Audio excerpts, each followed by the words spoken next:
என் அன்பு சகோதர சகோதரிகளே, இந்த ஆசீர்வதிக்கப்பட்ட நல்ல நேரத்தில் கூடி வந்திருக்கிற உங்கள் யாவரையும் ஆண்டவராகிய இயேசு கிறிஸ்துவின் நாமத்தில் நான் அன்போடு கூட வரவேற்கிறேன்.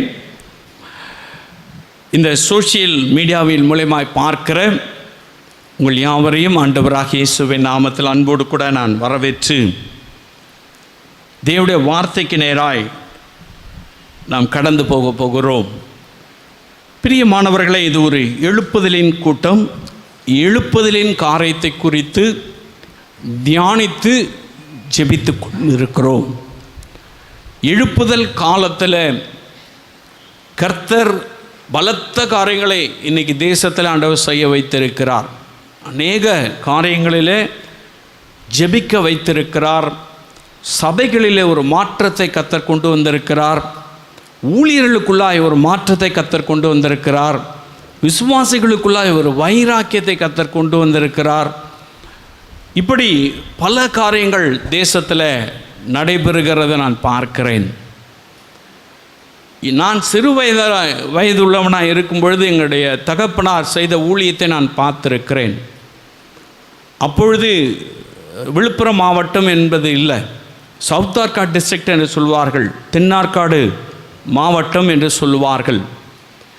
இந்த தென்னார்காடு மாவட்டத்திலேயே முதல் பெண்டிகாஸ்டல் சபை அல்லது ஆவிக்குரிய ஒரு அனுபவத்துக்குள்ளாய் என்னுடைய தகப்பனாரை ஆண்டவர் நடத்தினார்.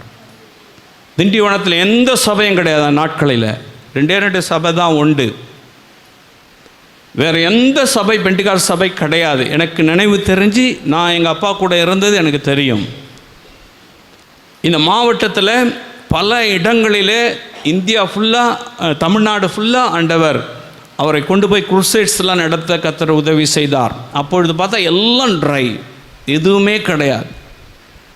ஆனால் அன்றைக்கு செய்த ஊழியத்தினுடைய விளைவு இன்றைக்கு சபைகள் பெருகியிருக்கிறது. ஒரு பெரிய எழுப்புதல், ஒரு பெரிய மாற்றத்தை நான் பார்க்குறேன். என்னுடைய வயதுக்கு நான் பார்த்த அனுபவத்தில் நான் சொல்கிறேன் உங்களுக்கு.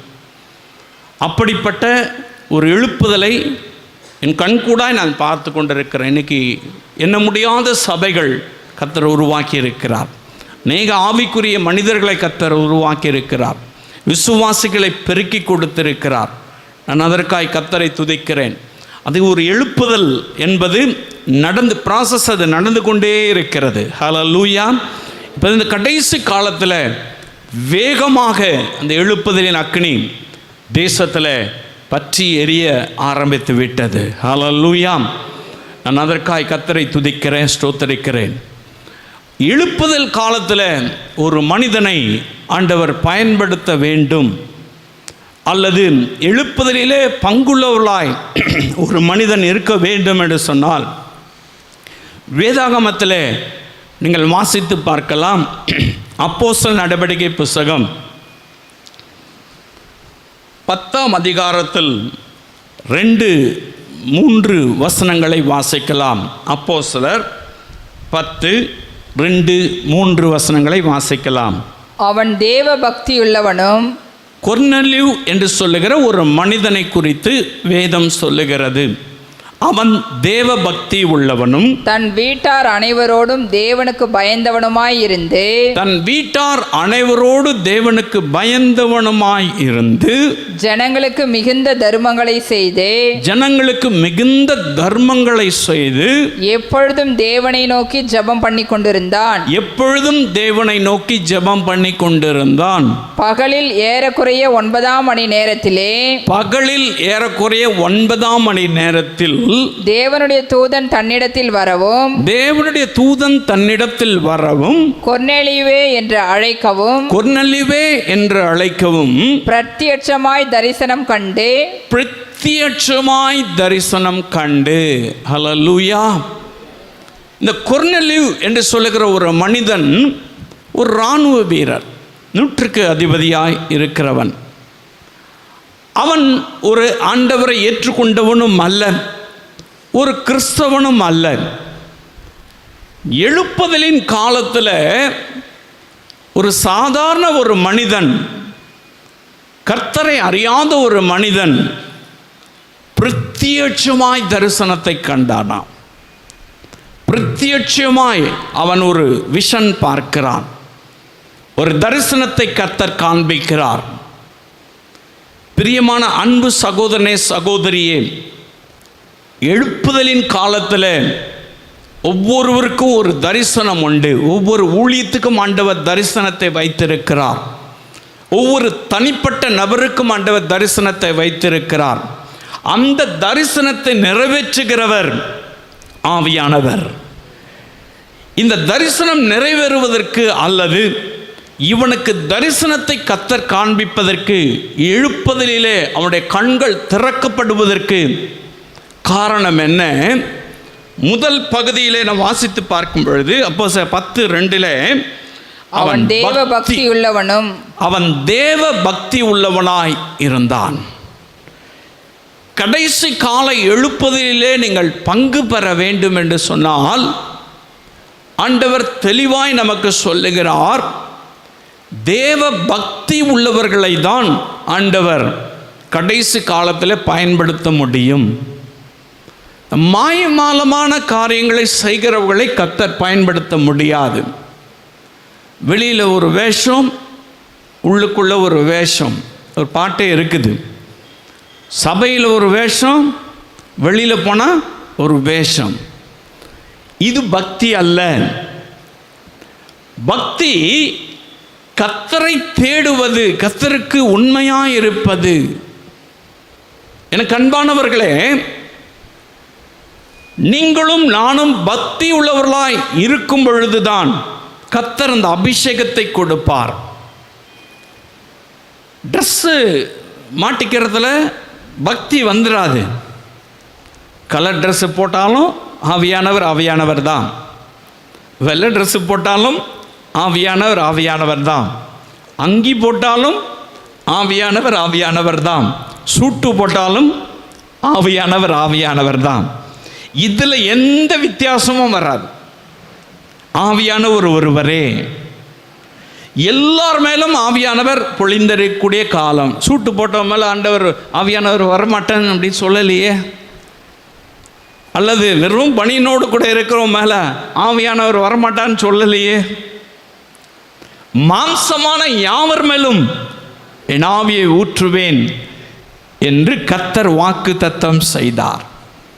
பிரியமானவர்களே, நம்முடைய வாழ்வில் பக்தியோடு கூட இருக்கும் பொழுதுதான் கர்த்தர் இந்த அபிஷேகத்தை கொடுப்பார். கொர்நேலியு என்று சொல்லுகிற மனிதன் எந்த முகாந்திரமும் கிடையாது. அவனுக்கு இயேசுவை குறித்து தெரியாது. அவனுக்கு இயேசுவை குறித்து யாரும் அறிவிக்கல. ஆனால் அவன் தரிசனத்தை காண்கிறான். பாருங்க, அவன் மேல ஒரு அபிஷேகத்தை கர்த்தர் ஊற்றுகிறார்.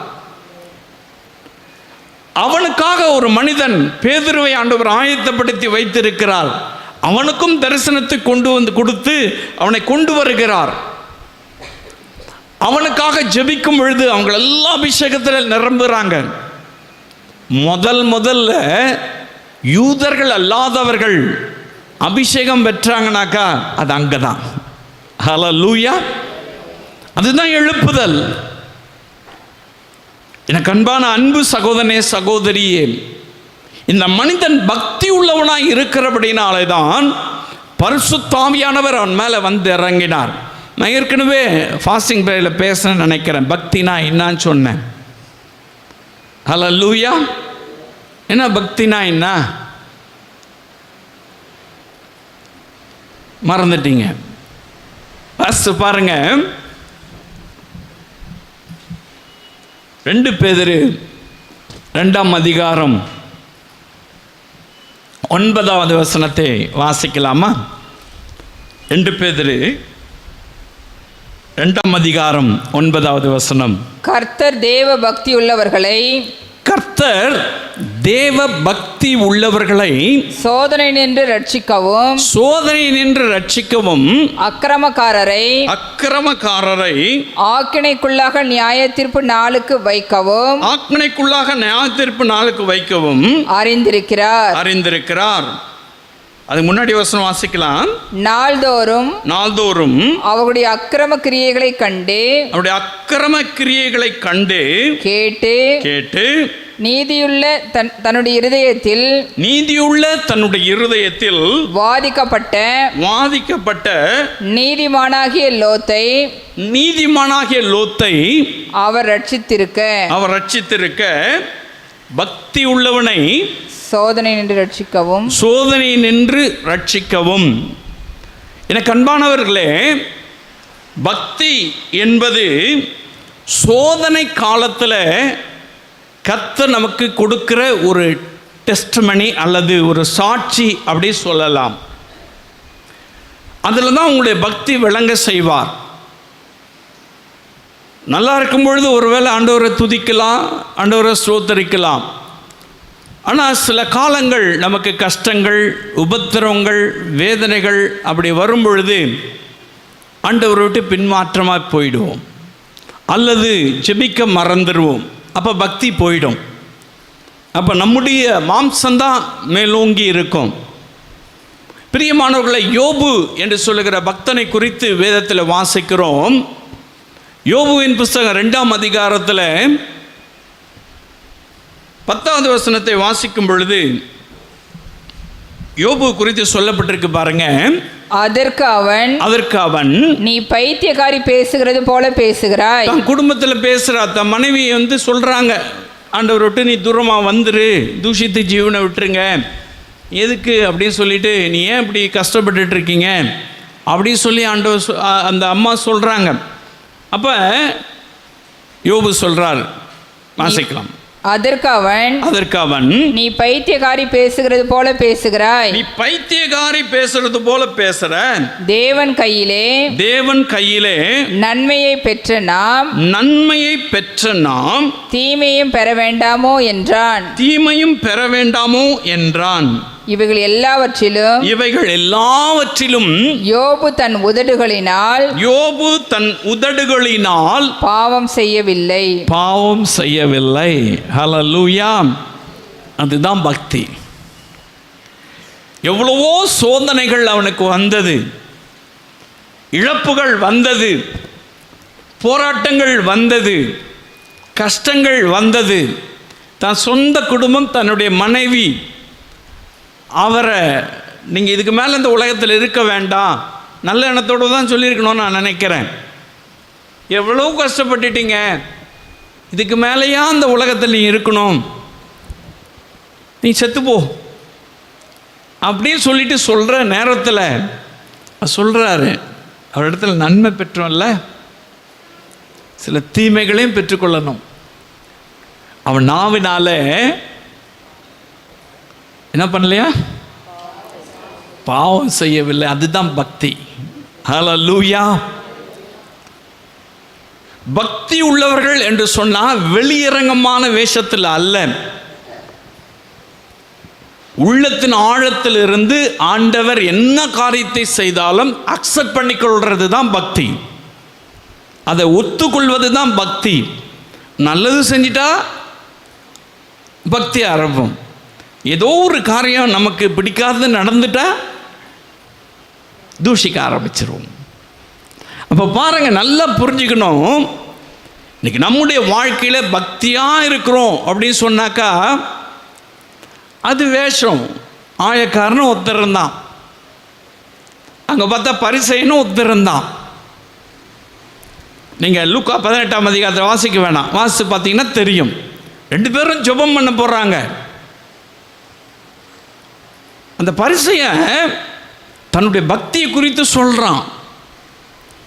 ஆண்டவரே, நான் வாரத்தில் 2 வேளை 2 நாள் உபவாசம் எடுக்கிறேன், காணிக்கை கொடுக்கிறேன், தசமபாகம் கொடுக்கிறேன், ஆலயத்துக்கு நான் வரேன், எல்லா நியாய பிரமாணங்களை கை கொள்கிறேன்.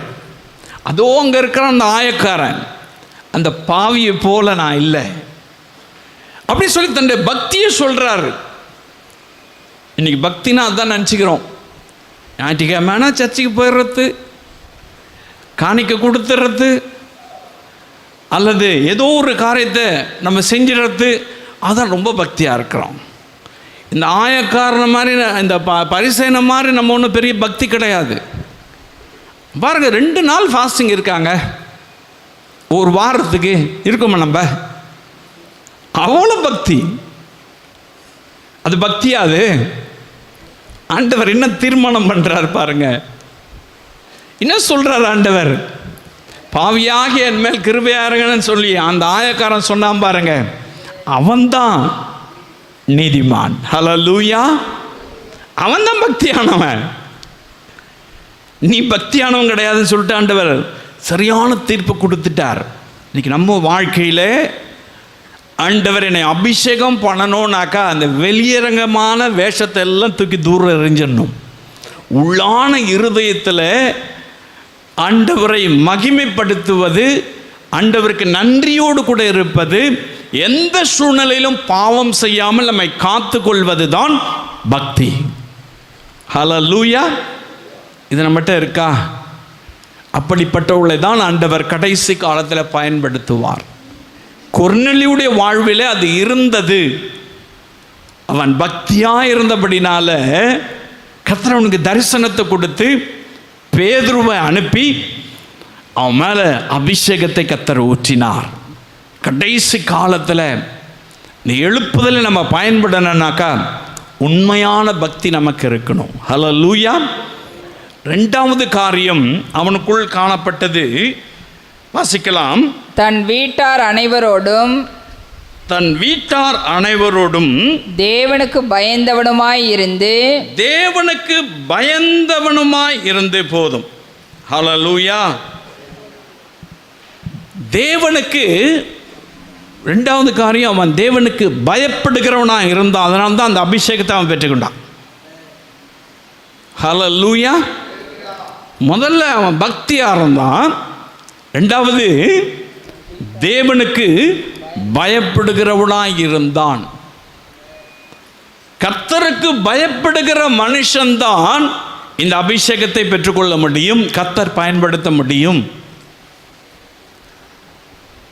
தேவனுக்கு பயப்படுறது மாதிரி நடிக்கலாம், ஆனால் உள்ளத்தில் ஒரு பயம் கிடையாது. உள்ளத்தில் ரொம்ப ஆண்டவருக்கு பயப்படுற மாதிரி அப்படி வேஷம் போடலாம். அந்த வேஷம்லாம் ஆண்டவருக்கு தெரியும். அவருக்கு மறைவானது ஒன்றுமே கிடையாது. நான் ஏற்கனவே சொன்னது போல் உள்ளந்திரியங்களை ஆராய்ந்து அறிந்திருக்கிற தேவன். தேவனுக்கு பயப்படுகிற ஒரு மனுஷனை தான் கர்த்தர் அபிஷேகம் பண்ண முடியும்.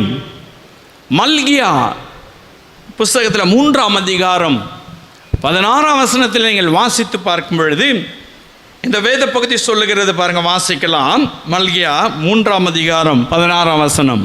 அப்பொழுது கர்த்தருக்கு பயந்தவர்கள் ஒருவரோடு ஒருவர் பேசிக்கொள்வார்கள். கர்த்தர் கவனித்து கேட்பார். என்னவா? கர்த்தர் கேட்பார். கர்த்தர் கவனித்து கேட்பார். யார் பேசிக்கிறத? கர்த்தருக்கு பயந்தவர்கள், தேவனுக்கு பயந்தவர்கள், கர்த்தருக்கு பயந்தவர்கள் பேசத்த கர்த்தர் என்ன செய்வாராம்? கவனித்து கேட்பார். கர்த்தருக்கு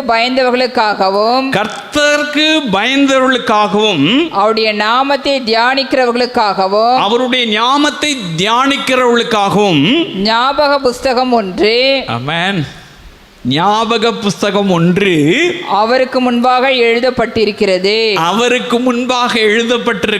2 காரியத்தை தேவனுக்கு பயப்படுகிறவர்களுக்கு ஆண்டவர் செய்கிறார் பாருங்க. ஒருவரோடு ஒருவர் பேசிக்கொள்கிற, நீ என்ன சொன்னாலும் சார், நான் ஏற்கனவே சொன்னேன், கர்த்தருக்கு பயப்படுறவங்களுக்கு ஆண்டவர் கவனித்து சொல்லிடுவார். நீங்கள் பேசத்தை கர்த்தர் கவனிப்பாராம். 3வது நபர் உங்கள் நடுவில் இருக்கிறார். நீங்கள் அறியாத ஒருவர் உங்கள் நடுவில் இருக்கிறார். ஹல்லேலூயா. நீங்கள் பேசத்தை என்ன பண்ணுறாரா அவர்? நீங்கள் என்ன பேசினாலும் சரி, அது நல்லது பேசினாலும் சரி, கெட்டது பேசினாலும் சரி, அல்லது ஊழியக்காருக்கு விரோதமாக பேசினாலும் சரி, சபைக்கு விரோதமாக பேசினாலும் சரி, அது எந்த காரியத்தை பேசினாலும் சரி, கர்த்தர் கேட்பாராம். 2வது, தேவனுக்கு பயப்படுறதுக்கு முன்னாடி ஆண்டவர் முன்னாடி என்ன இருக்குதான்? ஞாபக புஸ்தகம் இருக்கான். அந்த புஸ்தகத்தில் எல்லாத்தையும் எழுதிடுவார். ஹல்லேலூயா. தேவனுக்கு பயப்படுகிற ஒரு மனிதனை கர்த்தர் எப்படி போஷிக்கிறார் பாருங்க, எப்படி கவனிக்கிறார் பாருங்க. எல்லா காரியத்தையும் கவனிக்கிறார். யார்னா எதிர்த்து பேசியிருந்தாக்கா அல்லது குற்றப்படுத்தி இருந்தாக்கா ஞாபக புஸ்தகத்தில் அது எழுதப்படும். நியாய தீர்ப்பு நாளிலே அந்த புஸ்தகத்தை தான் திறப்பார். ஹல்லேலூயா. அந்த புஸ்தகம் தான் திறக்கப்படும். கவனமா கேளுங்க. தேவனுக்கு பயப்படுகிறவன் தான் அபிஷேகத்தை பெற்றுக்கொள்ள முடியும். தியாலஜி படித்தவங்க மேலே அபிஷேகம் வந்துடும்னாக்கா அப்போ எல்லாருமே பெரிய கிஃப்டட் பர்சனாக இருப்பாங்க. அது நமக்கு தேவை, கட்டாயம் தேவை. அது ஒரு வழிகாட்டுதல், ஒரு முறை, அதெல்லாம் நமக்கு தேவை. ஒரு ஒழுங்கு, அதெல்லாம் தேவை. அட் த சேம் டைம் நீ தியாலஜியோ அதுவோ இதுவோ பிடிஓ டிடிஓ எது வேணாம் படிச்சுவிட்டு நீ தேவனுக்கு பயப்படாமல் இருந்தனாக்கா கர்த்தருடைய அபிஷேகம் உன் மேலே வராது. ஆவியானவர் உங்கள் மேலே இறங்க மாட்டார். எல்லாவற்றையும் அவர் கவனித்து கேட்கிறார். எல்லாவற்றையும் அவர் பார்த்து கொண்டு இருக்கிறார். கேட்கறது மட்டும் இல்லை, எழுதி வச்சிடுறார். நீங்கள் பக்தியாக இருக்கீங்களா? நீங்கள் தேவனுக்கு பயப்படுறீங்களா? தேவனுக்கு பயப்படுகிற மனிதனாக இருந்தபடினாலே தான் யோப்பா பட்டணத்தில் செசரியா என்று சொல்லுகிற ஒரு நகரத்தில் ஒரு மேல் மாடியில் ரெஸ்ட் எடுத்துட்டு இருந்த பேதுருவை கர்த்தர் ஒரு தரிசனத்தை காண்பித்து வானத்திலிருந்து ஒரு துப்பட்டி இறங்குகிறதையும் 4 மூலைகள் கட்டப்பட்டிருக்கிறதையும் அதிலே எல்லா ஜீவராசிகள் இருப்பதையும் அதை அடித்து புசின்னு சொல்லி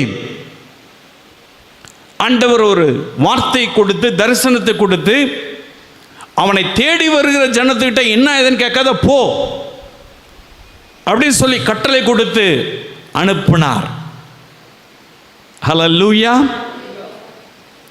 எனக்கு அன்பான அன்பு சகோதரனே சகோதரியே, இந்த கடைசி கால அபிஷேகம் வேணும்னாக்கா உண்மையாகவே கர்த்தருக்கு பயப்படுகிற பயம் இருக்கணும். கர்த்தருக்கு பயப்படுகிற பயம் இருந்தாதான் கர்த்தர் அந்த அபிஷேகத்தை கொடுப்பார். லபலபன் கர்த்தரத்தில் ஒன்றும் கிடையாது. அது இது எமோஷனில் பேசுறதுல ஒன்றும் கிடையாது. கர்த்தருக்கு பயப்படுகிறவனுக்கு தான் ஆவிக்குரிய விதமாய் கர்த்தர் இந்த கிருபைகளை கொடுப்பார். அவனை தான் ஆண்டவர் பயன்படுத்துவார். அவன் மேலே தான் விசேஷித்த அபிஷேகத்தை கர்த்தர் கொடுப்பார். ஹல்லேலூயா. அப்போ நமக்கு அந்த அபிஷேகம் வேணும்னாக்கா நம்ம எப்படி ஆண்டவருக்கு பயப்படுறோம்? எப்படி கர்த்தருக்கு பயப்படும் பயம் எங்கே? அப்போ நம்ம ஆண்டவருக்கு பயப்பட நம்ம ஒப்பு கொடுக்கணும். அப்போ தான் இந்த அபிஷேகத்தை கர்த்தர் கொடுப்பார். கொர்நேலியு கர்த்தருக்கு பயம்தான். மூன்றாவது காரியம் கொர்நேலியு குறித்து அதே வேதாகமத்தில் வாசிக்கலாம். அதே 10ஆம் அதிகாரம், அப்போஸ்தலர் 10ஆம் அதிகாரம் 2ஆம் வசனத்தில் ஜனங்களுக்கு மிகுந்த தர்மங்களை செய்து, ஜனங்களுக்கு மிகுந்த தர்மங்களை செய்தான். மூணாவது, ஆண்டவருக்கு மிகுந்த தர்மம்னா பிடிக்கும். காணிக்க கொடுக்கறத சொல்லலை, இங்க தசம பாகம் கொடுக்கறத சொல்லலை, ஹெல்ப் பண்ணுறத சொல்ற, தர்மம் பண்ணுறது. இவன் மிகுந்த தர்மங்களை செய்தானா. அதுக்கு கீழே நீங்கள் வாசி பார்த்தீங்கன்னாக்கா உன் தான தர்மங்கள் எனக்கு நினைவூட்டினது என்பதாக வேதம் சொல்லுகிறது. தான தர்மங்கள் அந்த அபிஷேகத்தை பெற்றுக்கொள்வதற்கு அவனை தகுதியுடையவனாய் மாற்றினது. கையை இறுக்கி பிடிச்சிக்கினாக்கா உனக்கு அபிஷேகமும் கிடைக்காது, எழுப்புதல் ஆண்டவர் பயன்படுத்தவும் முடியாது. கையை தர தானம் தர்மம் பண்ணணும். நம்ம அநேகருக்கு உதவி செய்யணும், அது சரியா செய்யணும், சரியான முறையில் உதவி செய்யணும். அப்படி உதவி செய்கிறவர்களுக்கு தான் கர்த்தர் அந்த அபிஷேகத்தை கொடுப்பார். அவன் தான தர்மம் செய்தாராம்.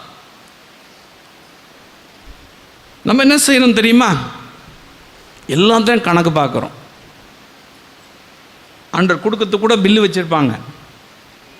இவ்வளோ கொடுத்தேன், இந்த வருஷத்தில் இவ்வளோ கொடுத்துருக்குறேன், அந்த வருஷத்தில் நீங்கள் கணக்கு வச்சிங்கனாக்கா முடிஞ்சு கதை.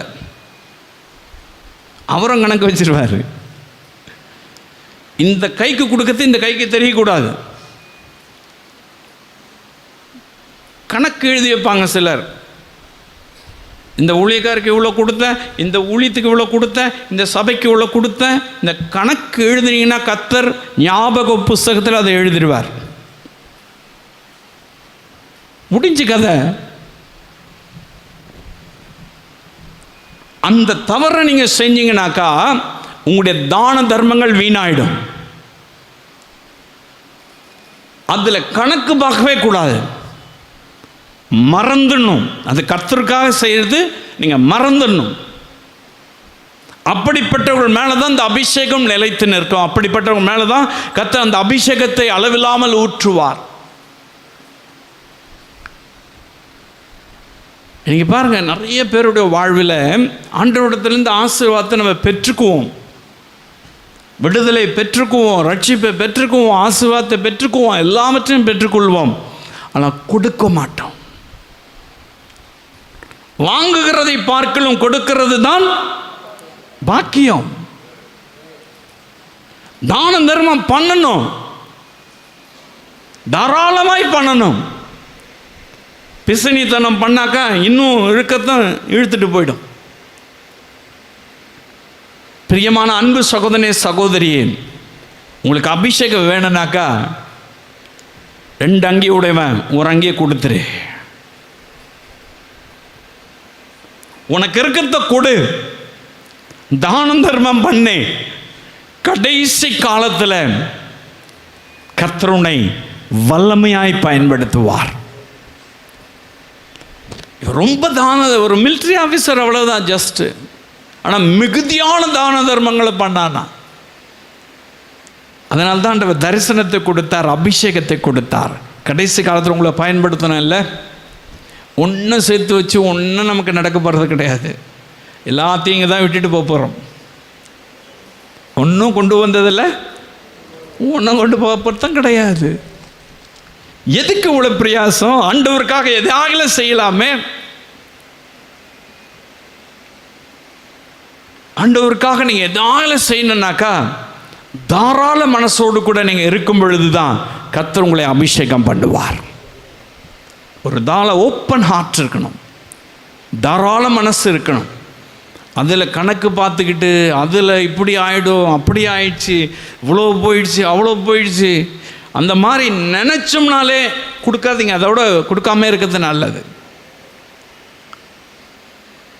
ஆண்டவருடைய நாமத்தை மையப்படுத்த நீங்கள் தானம் தர்மம் பண்ணும் பொழுது கர்த்தர் அந்த அபிஷேகத்தை கொடுப்பார். இந்த கொர்நேலியுடைய குவாலிட்டியே ஆண்டவருடைய வசனம் சொல்லுகிறது. அவன் மிகுதியாய் தானம் தர்மம் பண்ணினான். ஹல்லேலூயா. அவன் மேலே தான் கர்த்தர் அந்த அபிஷேகத்தை கொடுத்தார், அபிஷேகத்தை ஆண்டவர் போட்டார். ஹல்லேலூயா. 4வது ஒரு காரியத்தை நான் சொல்லி முடிக்கிறேன். அவன் எப்படிப்பட்டவனா இருந்தானா? எப்பொழுதும் தேவனை நோக்கி ஜெபம் பண்ணி கொண்டிருந்தான். தேவனை நோக்கி ஜெபம் பண்ணி கொண்டிருந்தான். ஹல்லேலூயா. 4வது காரியம் பாருங்க, அவன் மேலே ஏன் ஆண்டவர் அபிஷேகத்தை கொடுக்கணும், ஏன் ஆவியானவர் அவன் மேலே ஊற்றப்படணும்? கடைசி காலத்தில் ஜெபம் பண்ணுறவங்க மேலே தான் கர்த்தர் அந்த அபிஷேகத்தை ஊற்றுவார். அவன் எப்பவும் ஜெபம் பண்ணிட்டு இருந்தானா. அவனுக்கு குடும்பம் இருந்தது, குட்டிகள் இருந்தாங்க, உறவினர்கள் இருந்தாங்க, அவனுக்கு வீடு இருந்தது, வாசல் இருந்தது, வேலை இருந்தது, எவ்வளோ காரியங்கள் அவனுக்கு இருந்தது. ஆனால் எப்பொழுதும் தேவனை நோக்கி ஜெபிக்கிற ஒரு மனிதனாக இருந்தான். ஹல்லேலூயா. அவன் மேலே தான் கர்த்தர் அந்த அபிஷேகத்தை கொடுத்தார். இன்னைக்கு ஆண்டவர் வல்லமையான பயன்படுத்தணும்னு விரும்புகிறோம்ல, ஆண்டவருக்காக எதையாவது செய்யணும்னு விரும்புகிறோம் இல்லை, ஆண்டவருடைய சமூகத்தில் ஜெபிக்கிறோமா? ஜெபிக்கிற மனுஷனுக்கு தான் இந்த அபிஷேகத்தை கர்த்தர் கொடுப்பார். நான் பாருங்க, ஜெப வேலை என்பது நமக்கு எல்லாம் பண்ணிடுவோம், ஆனால் ஜெபிக்கணும் அப்படின்னு சொன்னாங்க ரொம்ப கஷ்டமாக இருக்கும். அப்போ தான் தூக்கம் வரும், அப்போ தான் பார்த்தீங்கன்னா ரொம்ப டயர்டாக இருக்கும். அப்போ தான் ஏதோ ஒரு சோதனை வந்துடும், சிக்காயிடும். என்னால் முடியல, ஜெபம் பண்ண முடியல. செத்தாலும் பரவாயில்ல, ஜெபம் பண்ணுங்க, பரலோகத்துக்கு போயிடுவீங்க. அதுக்கு தானே நம்ம ஓடுறோம். ஜெபம் பண்ணுவதற்கு தடையாக எந்த காரியமும் இருக்கக்கூடாது. ஜெபம் பண்ணுற மனிதனை தான் கர்த்தர் கடைசி காலத்தில் பயன்படுத்துவார். இந்த கடைசி காலத்தில் நீங்கள் பயன்படுத்தப்பட வேண்டும் சொன்னாக்கா, ஆண்டவர் உங்களை வழிநடத்த வேண்டும், இந்த அபிஷேகம் வேணும் சொன்னாக்கா, எப்பொழுதும் ஜெபிக்கிற ஒரு மனிதனாய் நான் மாறணும். ஜெபம் பண்ணுறோமா? ஜெபம் பண்ணுறோமா? பாருங்க, இனி இந்த ஆசீர்வாதம், இந்த கொடுக்குறாரு, அது கொடுக்குறாரு, இந்த வீடு வாசல் இதெல்லாம் விட்டுருங்க, வேண்டாம். அதெல்லாம் ஆண்டவர் தேவையானது தருவார். அதுக்காக ஒரு ஜெபம்லாம் வேணாம். தேசத்தின் எழுப்புதலுக்காக ஜெபிக்கணும், அழிந்து கொண்டிருக்கிற ஆத்துமாக்களுக்காக ஜெபிக்கணும். ஜெபம் தேவ சமூகத்தில் எப்பொழுதும் ஜெபிக்கிற ஒரு மனிதனாக இருக்கணும். இடைவிடாமல் ஜெபம் பண்ணுங்கன்னு சொன்னார்ல, ஆவியில் நிரம்பி ஜெபிக்கணும். ஹல்லேலூயா. அவங்கள தான் ஆண்டவர் பயன்படுத்த முடியும். இவர் எப்படி பயன்படுத்துகிறார் பாருங்க. அவங்க குடும்பத்தார் அனைவரோடு கூட வந்து ஜெபம் பண்ணுறாரு. அப்படி ஜெபம் பண்ணும்போது பேதுரு வந்து பேசிட்டே இருக்காரு. அப்படி பேசிட்டே இருக்கும் பொழுது பாருங்க, ஆவியானவர் வந்து இறங்குறார். வாசி பார்க்கலாம், அப்போஸ்தலர் நடபடிக்கை புத்தகத்தில்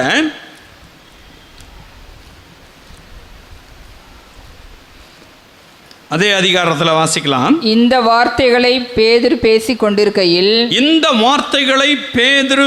கொண்டிருக்கையில் வசனத்தை கேட்டவர்கள் யாவர் மேலும் பரிசுத்த ஆவியானவர் இறங்கினார்.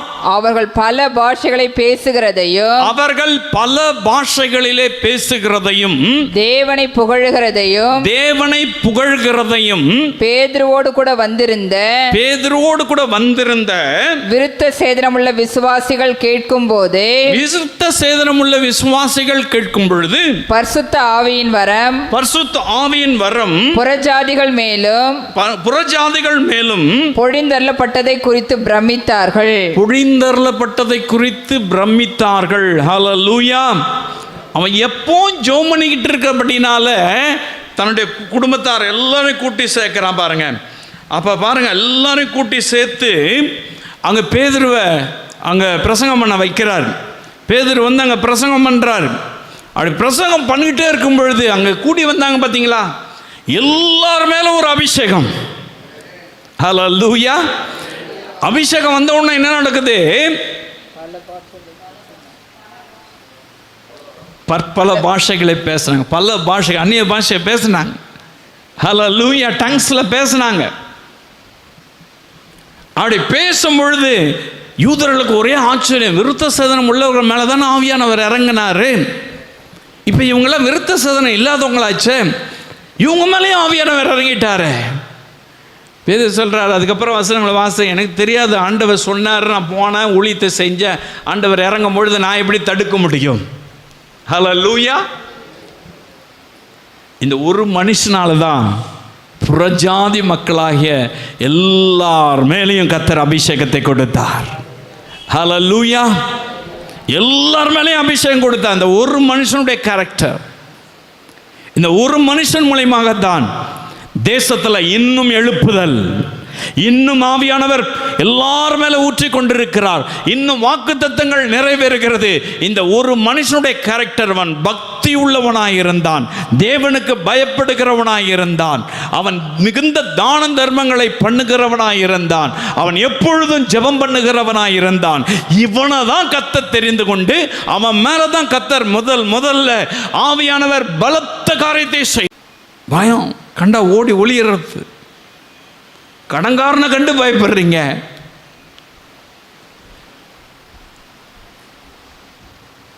எல்லா காரியத்துக்கும் பயப்படுறோம்.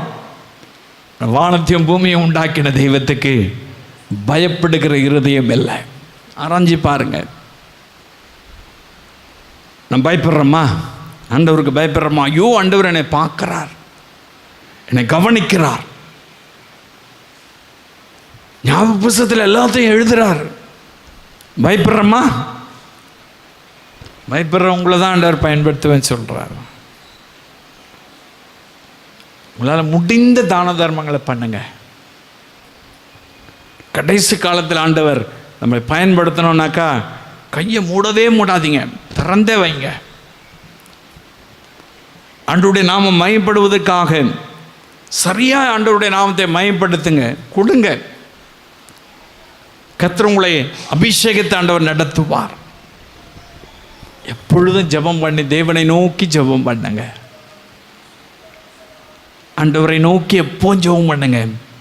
உங்களை தான் ஆண்டவர் பயன்படுத்துவார். உங்களை கொண்டு தான் ஆண்டவர் பேச போகிறார். உங்களை கொண்டு தான் உங்கள் சொந்தக்காரங்க, உங்கள் பகுதியில் இருக்கிறவங்க, உங்களை சூழ இருக்கிறவங்க எல்லாரையும் அபிஷேகிக்க போகிறார். கொர்நேலியை கொண்டு அப்படி தான் பண்ணார். ஒரு பெரிய எழுப்புதல் உண்டாச்சு. விருத்த சாதனம் இல்லாதவங்க மேல முதல் அபிஷேகம். ஆவியானவர் பலமாய் இறங்கினார். ஆச்சரியப்படுறாங்க. உங்களை கொண்டு கர்த்தர் தேசத்தில் எழுப்புதலை கொண்டு வருவார். இயேசு நம்மை நேசிக்கிறார்.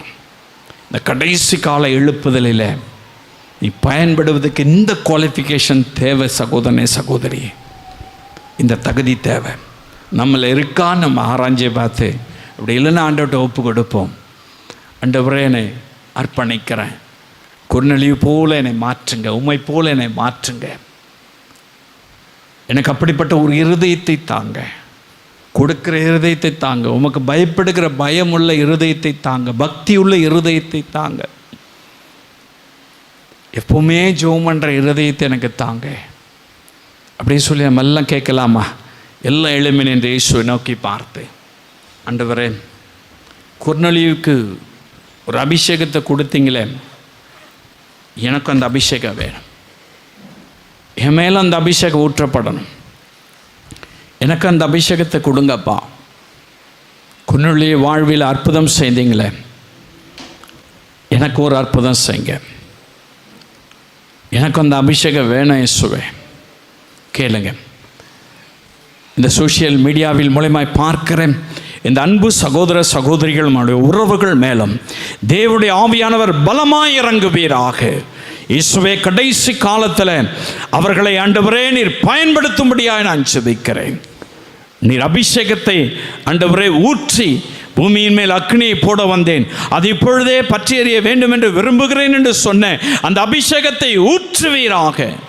கேட்ட ஒவ்வொருவரையும் ஆசீர்வதிங்க இயேசுவின் நாமத்தின் நல்ல பிதா.